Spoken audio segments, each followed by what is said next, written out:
We are now playing twice a week as the games come thick and fast, both domestically and in Europe. Whilst we are playing great football on the park, our finances have literally never been better, and in today's video we will discuss us landing a giant jackpot after a recent Adidas reveal, whilst also bringing you up to date with all the latest Celtic news from the last 24 hours. But first, make sure you hit that like button and subscribe to the channel for more Celtic content. Celtic's standout midfielder Matt O'Reilly leaves no stone unturned as he looks to improve as a player.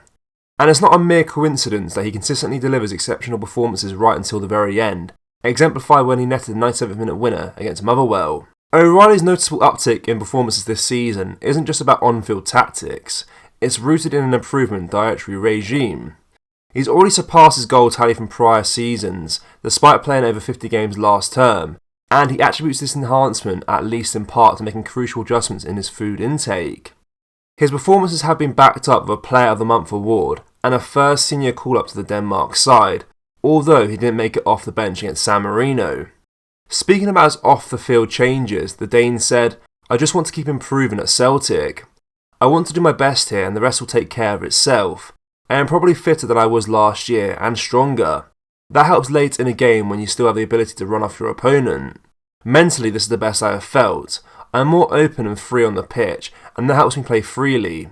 It also helps me take risks without worrying about what will happen. I've tweaked a couple of things with my diet. Every so often I assess what I'm doing and tweak some things. It's nothing drastic, but diet and sleep is something I'm quite diligent about. I have just tweaked the amount of carbs and veg I am eating and how I am snacking. It started last season, and I just did it to see how I felt on a day-to-day basis. There are good people here, and it makes sense to speak to them. If there is something that isn't working, I'm not worried about changing it. I'm not superstitious. I'm constantly changing and looking for improvement. I enjoy that." After signing a new contract with the Hoops, it's exciting to see Matt O'Reilly reach these high levels so far this season, with his rise only set to continue. The Celtic and Adidas partnership is in good health, with the third year of the 5-year agreement between the two organisations raking in record merchandise revenue for the club. Celtic released a summary of their annual financial results for the year ended 30th of June 2023 last month, but a closer look at the glossy, detailed and annual report that is published every year shows just how successful the Adidas project has been for the boys. A section on merchandise income states, "The third year of our 5-year kit partnership with Adidas produced record income for the division, 16.4% up on the previous year's record sales levels as both our stores and e-commerce platform continue to perform ahead of our expectations." Replica kit sales were very strong, and new product collaborations with Adidas saw the introduction of various new and bespoke products to complement an already strong product range. The popularity of these products resulted in gross margins being higher than anticipated due to high levels sell-through on ranges at full price. In simpler terms, Celtic fans are buying Adidas gear at an extraordinary rate, well beyond the expectations of the club and the German sportswear manufacturer. Merchandise revenues increased by £4.2 million on the 2022 number, bringing the 2023 total to an unprecedented £29.1 million. That's the power of the Celtic support right there.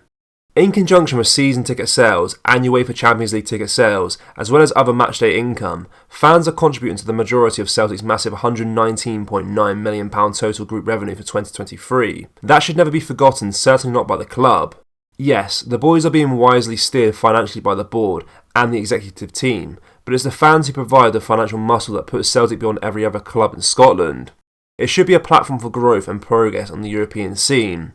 It's often overlooked that Celtic's wealth is primarily due to fan spending. It's the ordinary supporter that has provided the catalyst for the success we've enjoyed over the last decade, while others in Scottish football complain of unfair financial advantage. That fan contribution should always be celebrated. The Green Brigade is a vocal and fervent section of the club's support for many years. Lately, the group have been in the limelight not just for their unwavering support, but also for a series of unfortunate incidents that have raised eyebrows and concerns. Recent events leading up to the ban of the Green Brigade attending away matches are not related to their vocal support for Palestine, despite the group claiming so, but instead stem from more disruptive behaviours. We understand that members of the Green Brigade are accused of attempting to unlawfully enter Celtic Park prior to the Champions League match against Lazio. In addition to breach of security, there have been accounts of stewards and other staff members facing threats and abusive behaviour from some of the members of the group. A culmination of incidents have the group under the spotlight. The issue at hand isn't about Palestine or the flags. I find it important to clarify that I align with many of the Green Brigade's political beliefs and have generally appreciated their presence at Celtic Park over the years. However, my support isn't absolute. Every fan, every group, including the Green Brigade, should uphold the standards and regulations that every other fan is expected to follow when it's supporting the club.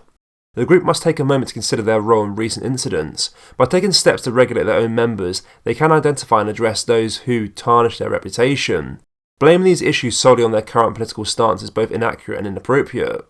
However, if they continue to refute they have no issues to resolve, this current malaise will only deepen. It's crucial for both the group and the club to foster open and constructive dialogue going forward. A divided fan base benefits no one. A host of superstars have come through the doors at Parkhead to play for Celtic. One of those is Virgil van Dijk, a man known as one of the greatest centre-backs in the world right now. The Dutchman played for the Hoops between 2013 and 2015, and after being appointed Liverpool captain, he has revealed that he's implemented a Hoops tradition at Anfield. Indeed, just before kick-off in matches, the Reds have begun to participate in a huddle. On this, Van Dijk said, "It was something that we did when I was a Celtic player, and I always liked it because I thought it set the tone for the game, and it also gave the crowd a signal that we were ready to go." Celtic are known worldwide for the huddle, and the centre-half thinks it has many benefits. He said, "It can also help the atmosphere with it being so close to the match starting, so if our fans want to join in by building up the noise and adding to the sense of anticipation, I certainly won't complain, even if it makes it difficult for me to make myself heard." It looks as though the 32-year-old will keep this tradition going for as long as he is captain of Jurgen Klopp's side. Van Dijk clearly sees its benefits, but no huddle will be as iconic as Celtic's. The Green Brigade have accused the club of being disingenuous with their latest ban that stops them from attending away games. The club issued a communication to the group that they would not be allowed to attend away games for the foreseeable due to bad behaviour, which has included unsafe pyro and recent incident at Motherwell where the groups were accused of trying to open fire exits to let those without tickets into the game. The Green Brigade believe the ban is down to their political stance. Those who support the Green Brigade unconditionally will take all of this at face value. However, claiming they are being punished for a political view to hide behind their own shortcomings and behaviour is poor. We believe in free speech and the right of every single Celtic fan to wave a Palestine flag if they want, and we wish them well with it today.